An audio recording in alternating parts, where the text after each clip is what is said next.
বর্তমান বিরোধী দল আওয়ামী লীগের ভাষায় কথা বলা শুরু করেছে বলে মন্তব্য করেছেন স্থানীয় সরকার ও পল্লী উন্নয়ন মন্ত্রী মির্জা ফখরুল ইসলাম আলমগীর।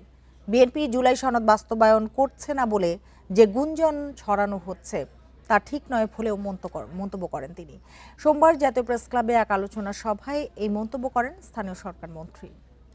ভোগান্তি ভুলে চলে আসুন রিগালে, ওয়ারেন্টি সহ স্টাইলিশ কালেকশন নিয়ে রেডি রিগাল ফার্নিচার। সোমবার রাজধানীর জাতীয় প্রেস ক্লাবে জুলাই গণ অভ্যুত্থান দ্বিতীয় বর্ষ শীর্ষক আলোচনা সভার আয়োজন করে বাংলাদেশ ফেডারেল সাংবাদিক ইউনিয়ন ও ঢাকা সাংবাদিক ইউনিয়ন।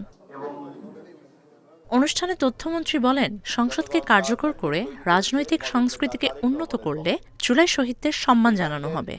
আমাদেরকে শহীদদের স্মরণ করার জন্য কেবলমাত্রই আবেগ চর্চা করলে চলবে না। শহীদদেরকে স্মরণ করার জন্য কেবলমাত্রই একটা আনুষ্ঠানিকতা চর্চা করলে চলবে না। শহীদদেরকে স্মরণ করার নামে কেবলমাত্রই যদি আমরা আমাদের ব্যক্তিগত অথবা কোনো গোষ্ঠীগত উপস্থিতিকে হাজির করার অজুহাত তৈরি করি, আমাদের বিবেকের কাছে কিন্তু আমরা প্রশ্নবিদ্ধ হব। এদিকে জুলাই সনদ অক্ষরে অক্ষরে বাস্তবায়নে সরকার কাজ করছে বলে মন্তব্য করেন স্থানীয় সরকার মন্ত্রী মির্জা ফখরুল ইসলাম। আমরা কিন্তু চেষ্টা করছি জুলাইয়ের ঘোষণার প্রতিটি অংশ অক্ষর আমরা যেগুলো স্বাক্ষর করেছি আমরা সেটা পালন করতে চাই এবং শুরু করেছি কাজ। আমরা ইতিমধ্যে অনেকগুলো কাজ হয়েছে। ইতিমধ্যে পার্লামেন্টে একটা কমিটি গঠন করা হয়েছে। এখন যে ভাষায় আমাদের সম্মানিত বিরোধী দলের নেতারা কথা বলছেন, বাইরে 5 বছর করতে দেব না, এটা ভাষায় কথা বলতেন আপনারা আমাদের হাসিনা। গণমাধ্যমের পরিবেশ নিয়েও কথা বলেন তিনি। আজকে মিডিয়ার উপরে কোনো হস্তক্ষেপ নাই সরকারের, আছে কি? নাই। তাহলে এটা তো একটা পজিটিভ জিনিস।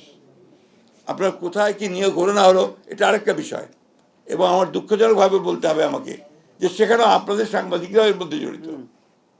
এই যে একজন বললেন না বিএনপির কোনো গ্রুপিং নাই, BNP is not looking after it. আপনাদের সাংবাদিকদের মধ্যে গ্রুপ তৈরি করে আপনারাই আপনার আরেকজন কাকে সরিয়ে দিচ্ছেন। অনুষ্ঠানে জুলাই গণ অভ্যুত্থানের চেতনা বাস্তবায়নে রাজনৈতিক ঐক্য, কার্যকর সংসদ এবং গণতান্ত্রিক সংস্কৃতির বিকাশের গুরুত্বপূর্ণ দিক নিয়ে আলোচনা করেন বক্তারা। Mahima Hossain, independent news, Dhaka.